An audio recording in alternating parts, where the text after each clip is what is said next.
La CGT de Hugo Moyano, Julio Piomato, buenas noches. ¿Qué tal? Buenas noches, ¿cómo estás? Bueno, digamos que está lloviendo acá, está en la capital. Recién empezó, sí. pero... Bueno, gracias por venir, Julio. Nada, al contrario.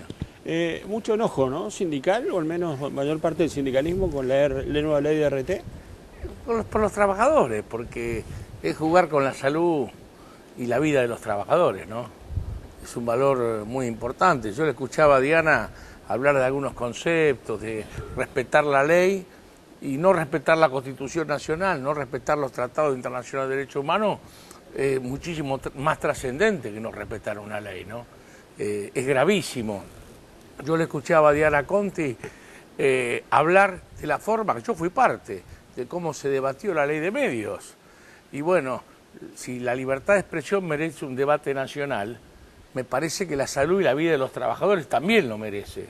Y en cambio la ley de RT se arregló entre gallos y medianoche y se sancionó con un Congreso encadenado, protegido, atrincherado, lo que demuestra, además en tiempo récord, maniobrando con las comisiones, es decir, toda lo más antidemocrático que se puede entender un tratamiento de una ley. Y para los que dicen, porque si alguno no conociera cómo se es democrático, estaríamos de acuerdo, pero si escuchamos a los diputados del Frente para la Victoria decir que la forma democrática de discutir una ley es como se discutió y se debatió la ley de medios, evidentemente están diciendo que la salud y la vida de los trabajadores no merece una discusión democrática, abierta y extendida para todo el país. ¿Qué interés puede tener el gobierno en aprobar o impulsar un proyecto antiobrero, antitrabajador? Bueno, no sé el interés, pero la Constitución es clara. Mirá, vos tenés la Constitución Nacional en su artículo 19, primero decirte que esta ley es peor que la de los 90. También puede decir, ¿qué interés tenía Menem y Cavallo de votar una ley? El liberalismo. Hay una concepción que es el interés económico del derecho, y hay otra que es la que está en nuestra Constitución, en nuestros tratados internacionales, que es la economía debe estar en función de la persona humana, ¿no? Es decir, hay que garantizar, las garantías no son para las empresas, las garantías son para los individuos. ¿Y esta es una ley pro empresa? Pero totalmente, porque fíjate vos, te decía, el 19 dice no dañar. El principio que establece nuestra Constitución es el no daño. Bueno, obviamente por eso y por otras cosas, la ley que esta reemplazó, promulgada en tiempo récord, hay un apuro de aplicarla, infernal, es la que más inconstitucionalidades tiene en la historia del derecho argentino. Entonces es un tema bastante sensible, es una ley que viene de los 90, es una ley que generó, hasta el 2003 fue viva la pepa, porque en los 90 había pocos jueces que se empezaron a animar a las inconstitucionalidades, y en el 2004, cuando llegan esas inconstitucionales a la Corte, y la Corte Suprema de Justicia, la independiente, la reconocida por todos, cuando se van a hacer estos 10 años, dice una Corte independiente, bueno, estableció el fallo Aquino, y a partir de ahí 12 fallos que, tomando la Constitución Nacional, tomando los tratados internacionales de derechos humanos, dijeron, no señores, esta ley no sirve.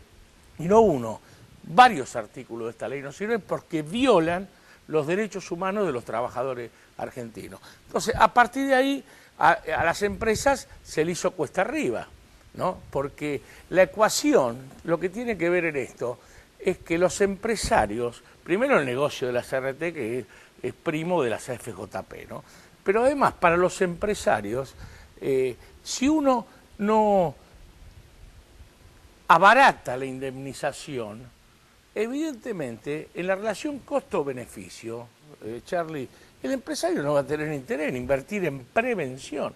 Por esto esta ley ni habla de prevención, ni habla de prevención. Entonces, el no daño que dice el artículo 19 de la Constitución implica la responsabilidad de prevenir los accidentes. Primer tema que no cumple esta ley. Y el segundo tema que no cumple es lo que está en los tratados internacionales, está en nuestra ley, está en nuestra Constitución, que es y está en la interpretación que de todo ese cuerpo constitucional hace la Corte Suprema, Charlie, que es el principio, el derecho a la reparación integral del daño, el derecho que tiene todo trabajador. Esta ley se lo niega.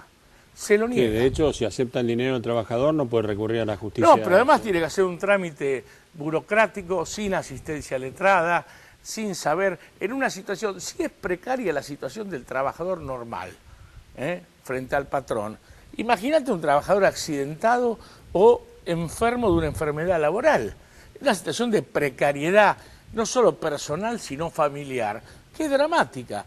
Y en esas condiciones, después de hacer todo un derrotero burocrático, la ley que dice 15 días, pero ya te digo que es una mentira, porque todo el 15 trámite... días para cobrar, ¿no? Para cobrar, no, ni loco. 15 días, el día que termine el trámite burocrático, le darán el cheque a 15 días. Julio. Pero, entonces, todo ese trámite, recién ahí le dan el derecho a optar. Un derecho de opción que viola la Constitución. Ya lo dijo la Corte de 1916, Charlie. En 1916... ya decretaron la inconstitucionalidad de la claro, 96, digamos que 88. si el trabajador acepta la indemnización no tiene derecho a recurrir a la justicia. Esto Claro, lo y plantea la disparate, porque la indemnización, ¿qué te prevé? El daño. Te lo dice el artículo 2 de la ley. ¿El objetivo qué es? Como es la interpretación económica del derecho, el trabajador no es un ser humano, Ahora, es asimilado a una cosa.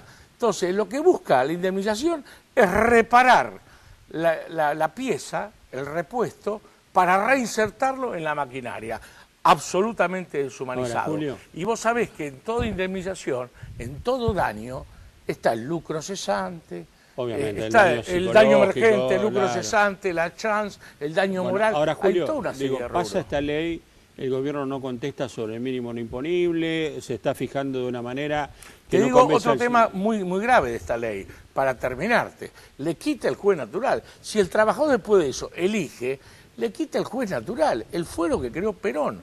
Perón lo creó el 45, el fuero del O sea, trabajo va a la justicia civil y no a la a la laboral. justicia civil, pero no solo Perón en el 45, sino ya la Declaración de Derechos Sociales de la OEA del 48, Perón lo creó el 45, ya recomendaba a todos los países de América que los trabajadores tenían que tener fuero específico Quedó para claro, sus temas. Julio. Ahora te pregunto, Sí. esta ley, no contestación del mínimo no imponible, no universalización de las asignaciones familiares, algunas cosas que pasan en las obras sociales, ¿cómo analizar lo que hace el Y gobierno? es un cambio de rumbo, ya lo veníamos diciendo. Mira, nosotros empezamos a advertir, cuando lo empezaron a atacar a Moyano, dijimos que muchos decían, no, pero hay temas de carácter, temas de diferente personalidad, que no se llevan bien, que no son simpáticos. No. Cuando uno ataca a un dirigente gremial, es la historia del movimiento obrero, es que van por los derechos de los trabajadores. Más si ese dirigente gremial es un consecuente defensor de los derechos de los trabajadores. Nosotros ya lo anticipamos y nos preocupaba hace muchísimos meses. Cuando le aumentaron el 100% el sueldo a los legisladores en enero, dijimos la que se viene, porque ya pasó en los 90.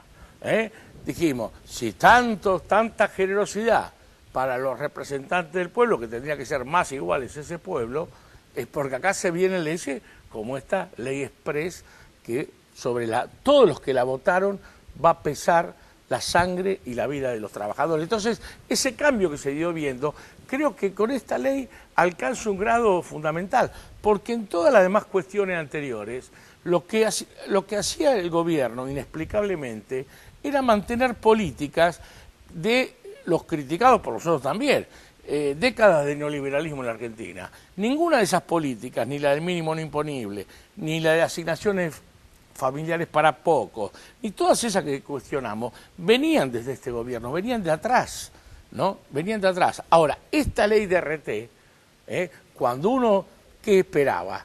Con toda una jurisprudencia de la Corte, un gobierno dice que respeta los derechos humanos, ¿qué esperaba? Una ley modelo de prevención, respetando la Constitución, respetando los derechos humanos de los trabajadores, y que esa es la forma de evitar la litigiosidad. Cuando uno escucha hablar de la industria del juicio, es el discurso de los 90, eso lo decía Neuta, lo decía Menem, Cavallo, todos ellos. Entonces, cuando uno escucha hablar, esto es la industria del perjuicio, la mejor forma de eliminar el juicio es que haya prevención y no haya accidentes. Quedó claro, gracias por venir. De nada, al contrario, buenas noches. Ahora, el dólar, los fondos buitres, la especificación. Federico Sturzenegger, buenas noches. ¿Qué tal, Charlie?